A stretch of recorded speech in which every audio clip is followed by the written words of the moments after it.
What is happening, y'all? Cowboy here, and in this build video we're going to be taking a look at a bunch of different builds. So I have quite a few builds that I've put up that I've ended up updating since I uploaded them, but very minor updates. I don't think they need, entire new build videos dedicated to them. So instead, I wanted to do a video looking at 4 separate builds that have changed very slightly since uploading, and just kind of share with you where they're at and how they've evolved. So the first up is going to be my personal build. This is the character that stays named FightinCowboy. This is the original Let's Play character.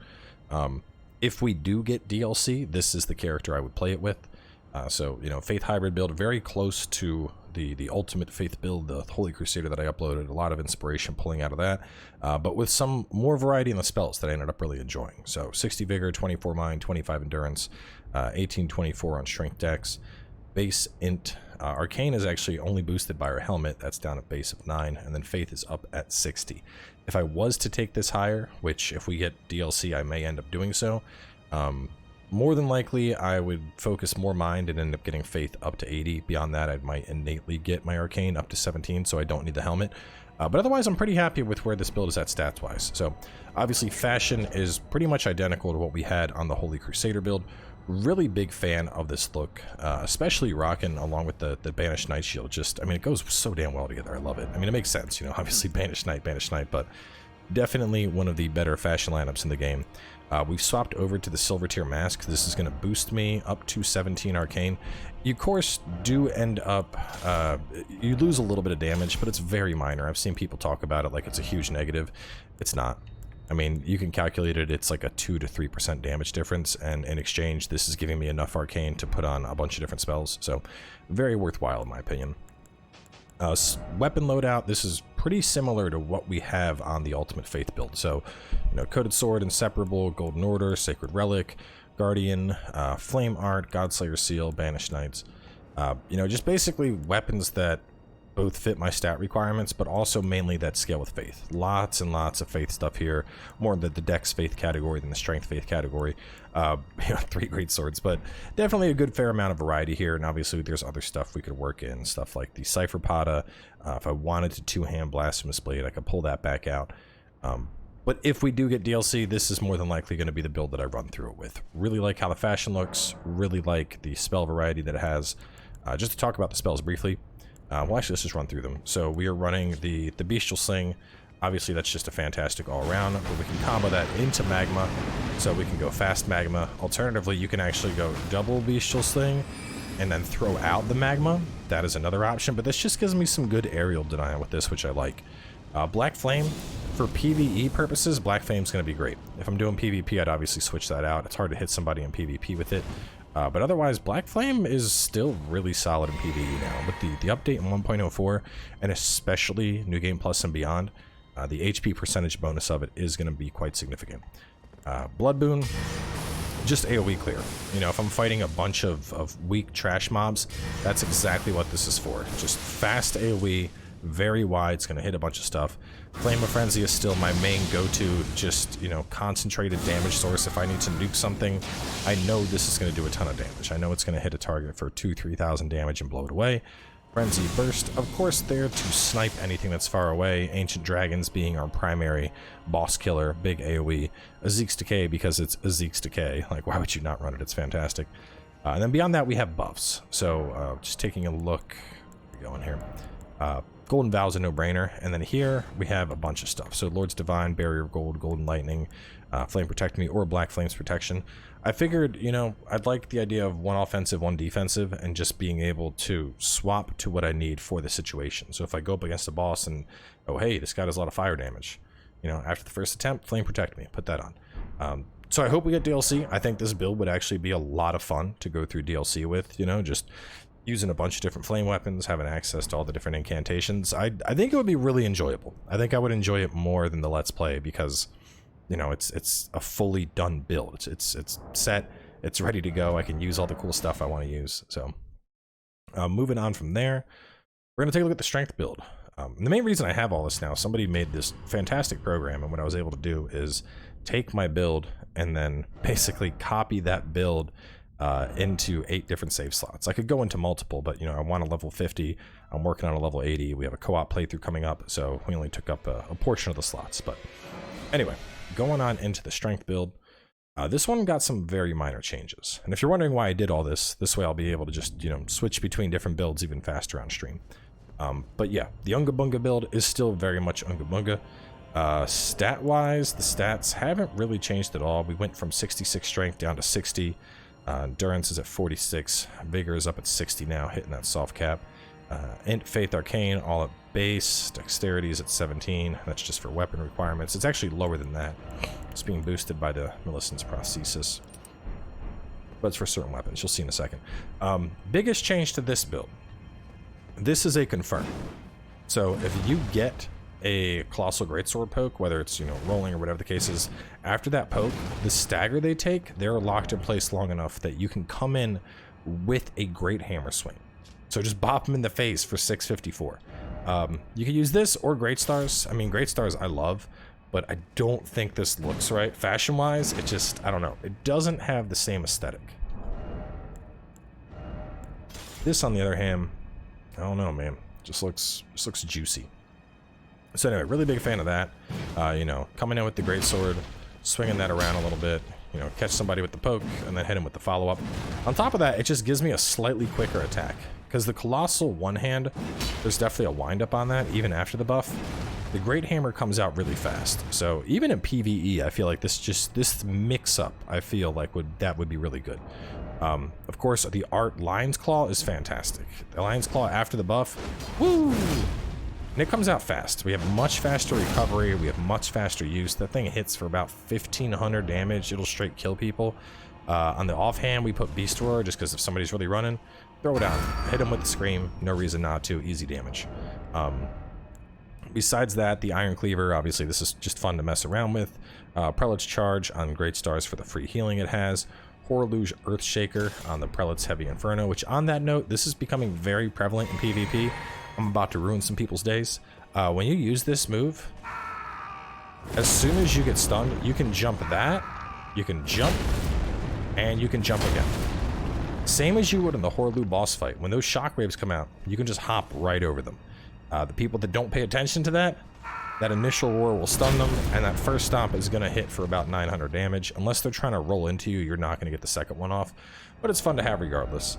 I also have Raptor of the Mists, just, you know, teleport, fall out of the sky with a heavy giant crusher, bonk somebody in the face for a ton of damage. Heavy Knight Rider Glaive. I mean, Knight Rider Glaive is just fantastic all around. We have Heavy Lance as well as the Heavy Grave Scythe, and these two weapons is where you would see the Millicent's Prosthesis come into play. The Lance in particular, I really like Giant Hunt on this, because people tend to panic roll away from Lances, so I find it really easy to, you know, chase somebody down, you get the thrust, and then you follow up with the Giant Hunt, and you get the roll catch. And the Lance, you wouldn't think it does, but the Lance actually has, like, a really, really, really deceptive range. Like, using the... Let me get so it's just close. I'm trying to, like, creep up. Alright, so it's just about at the Grace. Almost touching the Grace, right? Y'all know how long the Greatsword is. Oh, the Greatsword's not going to be... It's not going to point that way. Well, anyway, the Lance is almost the same length as the Greatsword. The Lance is huge. You wouldn't think it is, but the Lance is very, very long. I mean, it's literally crossing the entire screen right now. Do not discount the Lance. Serious. A Heavy Grave Scythe, obviously, this cuts through shields. Just good all around. Of course, still we've got the Claw Mark Seal. No reason to not use it. We don't have as much FP, so we only have Bestial Sling here as like a finisher or to pop bubbles. But, you know, I mean, 209 and can't scaling. We don't need much there. But yeah, all in all, I mean, Unga Bunga hasn't really changed all that much. It's still Unga and Bunga. But, I mean, it works great. Of course, we have the Bull Goat Helm on now. That puts us up to a slightly higher poise breakpoint, just so we can tank through certain bullshit. But yeah, I mean, it's fun. I'll be playing more of this on stream in a bit. Moving on down to Dex. The Dex build got very, very minor changes. Basically just some stat shifts, and that was going to be about it. In particular, we've done like 2 separate Dex builds on the channel. We had the Master of Blades one, which was very, very weeby build, focused around, you know, katanas, scavenger curve swords, you know, using the millennia, using the double katanas. And then we had thunder thrusts, which Thunder Thrust is just delightful. I think the reason I like this build so much is it's like a dex build, but it plays and looks like a strength build, so I think that's why I vibe with it more. But very, very minimal changes here. Vigor we've taken up to 60. We have Faith up to 15. That just gives us 1 point in Faith with my starting class so that I can use Electrify Armament. So if I'm going to use something like the Nagakiba or something like the Keen Militia Shodel or the Yorumi, I can put Lightning on that just to get even more damage out of it. And I mean, with the starting class of Confessor, it was 1 point. So I was like, well, I might as well. But besides that, Dex 55, Strength 30 still. I actually experimented with dropping the Erdtree Great Shield because this has better guard boost on it. You know, 66 to 69, so technically speaking, this is better to hide and poke with, but I like the offensive option of Golden Retaliation more, because ultimately what it's going to come down to is this. If I'm on top of somebody and I'm poking, and I'm doing a thing, and they try to spell, or they try to Moonveil, or whatever the case is, that's going to get them, whereas this is going to be poke, and then I try to get like a parry. So you got to play it by ear, but at the end of the day, I didn't want to just abandon the Erdtree Great Shield. And given that I needed to have 20 strength for my baby, the Bolt of Gransix, I figured, you know, why not? 10 more strength. I really like Erdtree Great Shield. I want a build to utilize Erdtree Great Shield. And this is that build. I think it just, you know, it works. It works well here. And on top of that, I mean, like, fashion-wise, looks okay, looks badass. Like, I don't know. It just feels right, you know? So, almost no changes here. Obviously, I just pulled in some of the other dex weapons that we have worked with in the past. This to get through shields, this to pop people as a finisher, the double katanas.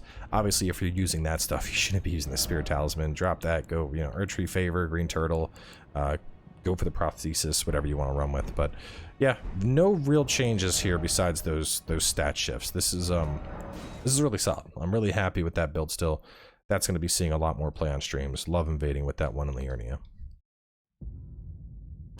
And then the last, but not least, probably still one of the most toxic builds, of course, that I have is the Wall of Frenzy. Now, this one is functionally the exact same as it was, actually.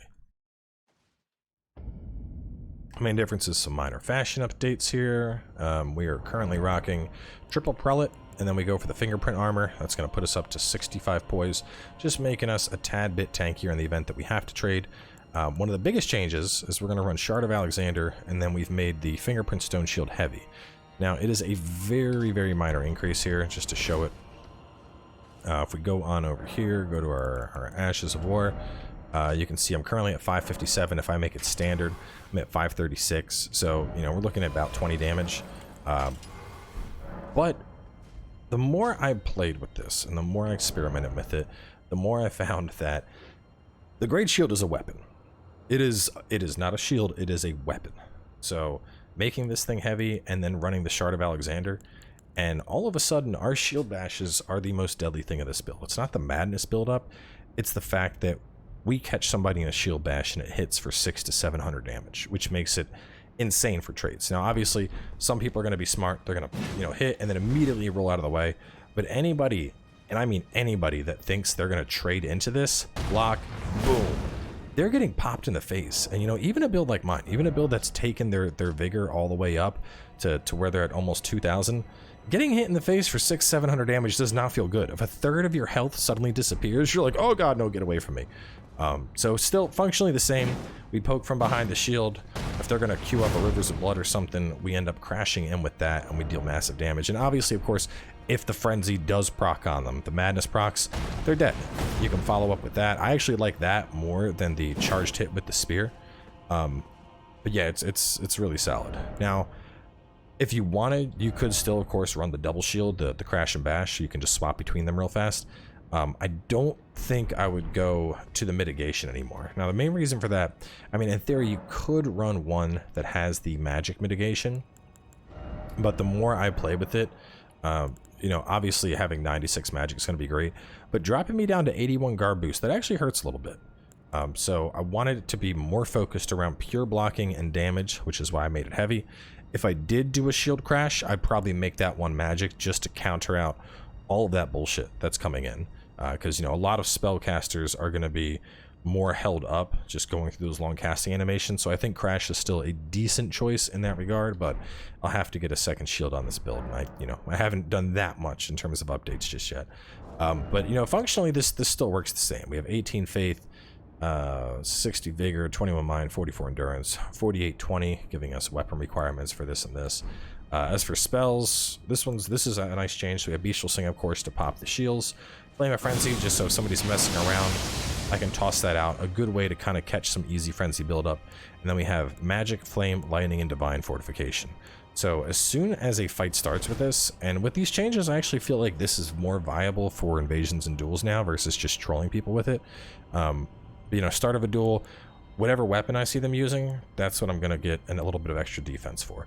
So just throw that up. It's not a huge buff, but it's not minor either. I mean, you can see we're going from 23 up to 50. So that's pretty nice, considering it's low cost and it lasts quite a while. Of course, if you don't want to run with the shield, slap on a second spear. Double Great Spears is actually pretty annoying to deal with. Definitely one of the more aggressive poke movesets. The jumping attack is super irritating because, people see the spears like parry, parry, and then that hits them instead, and they're like, oh god, I don't want to parry.